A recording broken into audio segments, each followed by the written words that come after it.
دوستو قرآن مجید کے اندر حضرت مریم رضی اللہ تعالیٰ عنہ کا روزہ کے بارے میں بھی بتایا گیا ہے۔ حضرت مریم رضی اللہ تعالیٰ عنہ کا روزہ کسی کے ساتھ بات چیت نہ کرنے کا تھا، یعنی کہ خاموشی اختیار کرنے کا۔ دوستو قرآن مجید کی سورہ بقرہ کی آیت نمبر 183 حضرت آدم علیہ السلام سے لے کر تمام انبیاء اور پھر امام الانبیاء محمد رسول اللہ صلی اللہ تعالیٰ علیہ وسلم تک تمام امتوں کو جوڑتی ہے۔ جیسے کہ ہر امت کے لیے نماز کا حکم کیا گیا تھا، اسی طرح ہر امت پر روزوں کو بھی فرض بتایا گیا ہے۔ پچھلی امتوں کے روزے حالاتوں کے مطابق آج کی امتوں سے الگ تھے۔ روزوں کی تعداد اور یہ کب، کس وقت، کس حالات میں رکھے جائیں گے، ان سب چیزوں میں آج سے فرق تھا۔ رمضان المبارک کے روزے دوسری امتوں پر فرض نہیں تھے، لیکن حضرت محمد مصطفیٰ صلی اللہ تعالیٰ علیہ وسلم کی امتوں پر رمضان کے روزے ہجرت کے 1.5 سال بعد 10 شعبان المکرمن سن 2 ہجری کو مدینہ منور میں فرض ہوئے۔ دوستو اللہ پاک نے فرمایا ہے کہ ماہ رمضان وہ مہینہ ہے جس میں قرآن کو نازل کیا گیا، جو لوگ کی ہدایت کرنے والا ہے۔ ساتھ ہی فرمایا گیا کہ تم میں سے جو کوئی شخص بھی اس مہینے کو اپنی زندگی میں پائے، اسے اس برکتی مہینے میں روزہ رکھنے چاہیے۔ اور اگر کوئی شخص بیماری کی حالت میں ہے یا سفر کی حالت میں ہے اور اس کے روزے چھوٹ جاتے ہیں تو وہ بعد میں ان روزوں کو پورا کر سکتا ہے۔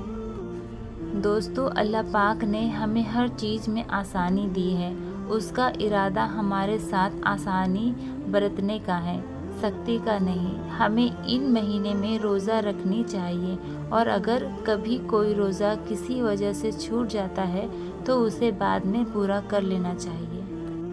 ہمیں اللہ کی اس ہدایت پر شکر ادا کرنا چاہیے۔ دوستو یہ بھی جان لیتے ہیں کہ حضور اکرم صلی اللہ تعالیٰ علیہ وسلم کی امت سے پہلے یہود و نصارہ 10 محرم یعنی یوم عاشوراء کا روزہ بڑے ہی احترام کے ساتھ رکھا کرتے تھے۔ اسی طرح ہر مہینے کی 13ویں، 14ویں اور 15ویں چاند کی تاریخ کو امت نے روزوں کو بہت ہی احترام کے ساتھ رکھتی تھی۔ حضور اکرم صلی اللہ تعالیٰ علیہ وسلم نے پوچھا کہ تم 10 محرم کا روزہ کیوں رکھتے ہو؟ تو انہوں نے جواب دیا کہ اس دن ہمارے رب نے ہمیں فرعون سے نجات دلائی تھی، اور اسی دن سے راستے نکال کر ہمارے رب نے ہمیں دریائے نیل سے پار کرایا تھا۔ ہم اپنے رب کا شکر ادا کرنے کے لیے اس دن روزہ رکھتے ہیں۔ اس پر حضور اکرم صلی اللہ تعالیٰ علیہ وسلم نے ارشاد فرمایا، اس بات کے تو ہم تم سے زیادہ حقدار ہیں، لہٰذا تب مسلمانوں کو حکم دیا گیا کہ تم بھی محرم کے مہینے میں روزہ رکھا کرو۔ یہودی 1 روزہ رکھتے ہیں تو تم 2 رکھا کرو، ایک 9 تاریخ کو اور ایک 10 تاریخ کو۔ اس کے بعد جب کچھ وقت گزرا تو 3 روزے ہر مہینے رکھنے کے لیے کہا گیا، جو کہ چاند کی 13ویں، 14ویں اور 15ویں تاریخ تھی۔ مسلمان اس دن روزہ رکھا کرتے تھے، لیکن جب رمضان المبارک کے روزوں کو فرض کیا گیا تب ان روزوں کو سنت روزے کا درجہ دے دیا گیا۔ دوستو رمضان کے مہینے کے بارے میں حضور اکرم صلی اللہ تعالیٰ علیہ وسلم نے فرمایا کہ جب اس مہینے کی پہلی رات آتی ہے تب آسمانوں کے دروازے کھول دیے جاتا ہے، اور پھر یہ دروازے پورے مہینے تک بند نہیں کیے جاتے، اور جب اس مہینے کی آخری رات آتی ہے تو اللہ پاک ہر روزے دار کی مغفرت فرما دیتا ہے۔ دوستو روزہ رکھنے کے فائدے کیا ہیں؟ کیا آپ جانتے ہیں؟ یوں تو شریعت میں حکم دیا گیا ہے کہ آپ روزہ رکھیں، لیکن اس کے فائدے کتنے ہیں آپ اس کو سوچ بھی نہیں سکتے۔ اور آج کے زمانے میں جب سائنس کی تعلیم بہت آگے ہے اور وہ نئی نئی چیزوں پر ریسرچ کر رہے ہیں، تو ان سائنسدانوں نے روزے کے حوالے سے بھی ریسرچ کی اور انہوں نے بہت سارے فائدے بتائے۔ تو آج ہم سائنس کے اعتبار سے تقریباً 7 فائدے آپ کو بتائیں گے کہ روزہ رکھنے کے فائدے کیا ہو سکتے ہیں۔ نمبر 1، سائنسدانوں کا یہ ماننا ہے کہ روزہ رکھنے سے دل اور دماغ کے لیے بہت زیادہ فائدہ مند ہوتا ہے۔ روزہ دل اور دماغ کو صحت مند بنا دیتا ہے۔ یہ پہلا فائدہ ہوا۔ دوسرا فائدہ یہ ہے، جو شخص روزے میں رہتا ہے تو اس کا بلڈ پریشر نہ ہائی ہوتا ہے نہ لو ہوتا ہے، بلکہ جتنی ضرورت ہوتی ہے اتنی ضرورت میں اس کا بلڈ پریشر رہتا ہے۔ یہی تو وجہ ہے کہ آپ دیکھیں کہ بہت سارے ایسے لوگ جو 11 مہینے لگاتار بلڈ پریشر سے پریشان رہتے ہیں، لیکن رمضان المبارک کے مہینے میں وہ روزہ رکھتے ہیں تو اللہ کے فضل و کرم سے ان کو کوئی تکلیف نہیں ہوتی۔ نمبر 3، جو روزے دار ہوتا ہے وہ غذا کم استعمال کرتا ہے، جس میں بدن کی چربی پگھلتی ہے۔ ہم سال بھر میں بہت سارے ایکسرسائز کرتے ہیں اور الگ الگ جگہوں پر پیسے دے کر ایکسرسائز کرتے ہیں، جم جاتے ہیں تاکہ بدن کی چربی پگھلے، واکنگ کرتے ہیں، دوڑتے ہیں اور نہ جانے کیا کیا کرتے ہیں۔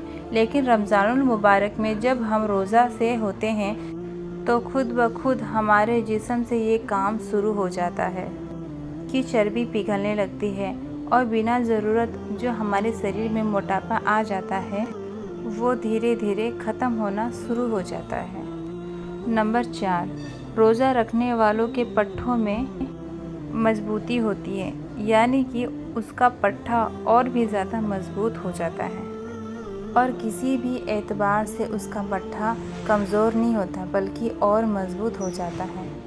حضور پاک صلی اللہ تعالیٰ علیہ وسلم نے فرمایا کہ روزہ رکھا کرو، صحت مند ہو جاؤ گے۔ لوگ سوچتے ہیں کہ بھوکے پیاسے رہیں گے تو کیسے صحت مند ہو جائیں گے۔ روزہ رکھ کر دیکھیے کہ جسم کے اندر کتنے بدلاؤ آتے ہیں۔ ایسے بدلاؤ آتے ہیں کہ جن بدلاؤ کے لیے ہم سال بھر پیسہ خرچ کرتے ہیں، پھر بھی صحیح طریقے سے وہ بدلاؤ ہمارے جسم میں نہیں آ پاتا۔ 5واں فائدہ اس کا یہ ہے کہ نظام ہاضمہ یعنی ڈائجسٹ سسٹم کو آرام ملتا ہے اور سیدھا اس کا اثر جگر یعنی دل پر دکھائی دیتا ہے، اور جب دل ٹھیک ہوتا ہے تو انسان کے جسم کے بہت سارے حصے ٹھیک ہوتے ہیں۔ نمبر 6، روزے دار کے لیے یعنی جو روزہ رہتا ہے اس کے پھیپھڑا بھرا راستہ خون کو صاف کرتا ہے، اور جب روزے دار ہوتے ہیں تب ہمارا یہ پھیپھڑا خون کو صاف کرتا ہے اور اس میں خون جم جاتا ہے۔ تو جب ہم روزہ رکھتے ہیں تو خون کی سپلائی بہت کم ہوتی ہے، اور جب خون کی سپلائی کم ہوتی ہے تو پھر پھیپھڑے میں جو خون جمع رہتا ہے وہ دھیرے دھیرے پگھلتا ہے، تو اس طرح وہ جمع ہوا خون بالکل صاف کر دیتا ہے، یعنی روزہ رکھنے کی وجہ سے ہمارا پھیپھڑا صاف ہو جاتا ہے۔ نمبر 7، خون میں غذائی مادہ کم ہو جاتے ہیں۔ جب ہم روزہ رکھتے ہیں تو خون میں غذائی مادہ کم ہو جاتے ہیں، تو پھر ایسی صورت میں ہوتا کیا ہے کہ ہمارے جسم میں جو ہڈیاں ہوتی ہیں، ہڈیوں کے اندر جو گدا پیدا ہو جاتا ہے تو وہ گدا خود بخود حرکت میں آ جاتا ہے، تو انسان کے جسم کو طاقت ملتی ہے، انسان کے جسم کو قوت ملتی ہے اور انسان کی ہڈیوں کو مضبوطی ملتی ہے۔ اس طرح جب انسان کی ہڈیاں مضبوط ہوتی ہے تو اس کا پورا جسم مضبوط ہو جاتا ہے۔ اس کے علاوہ سائنسدانوں نے بہت سارے فائدے بتائے ہیں، تقریباً ہم نے 7 فائدے آپ کو بتا دیے ہیں۔ اللہ تعالیٰ سے دعا ہے کہ وہ ہمیں رمضان کے مہینے میں زیادہ سے زیادہ عبادت کرنے اور روزہ رکھنے کی توفیق عطا فرمائے، اور ہمیں برائیوں سے دور رکھے اور ہمارے سبھی گناہوں کو معاف فرمائے، اور اللہ پاک ہمیں کہنے اور سننے کی زیادہ سے زیادہ عمل کرنے کی توفیق عطا فرمائے۔ دوستو، امید کرتی ہوں کہ آپ کو میرا یہ ویڈیو پسند آیا ہوگا۔ اگر آپ کو میرا یہ ویڈیو پسند آیا ہے تو آپ لائک شیئر ضرور کریں، اور ہمارے چینل پہ نئے ہیں تو سبسکرائب بھی کر لیں، اور اپنے دوستوں رشتہ داروں میں شیئر کرنا نہ بھولیں۔ پھر ملیں گے اگلی ویڈیو میں، تب تک کے لیے اللہ حافظ۔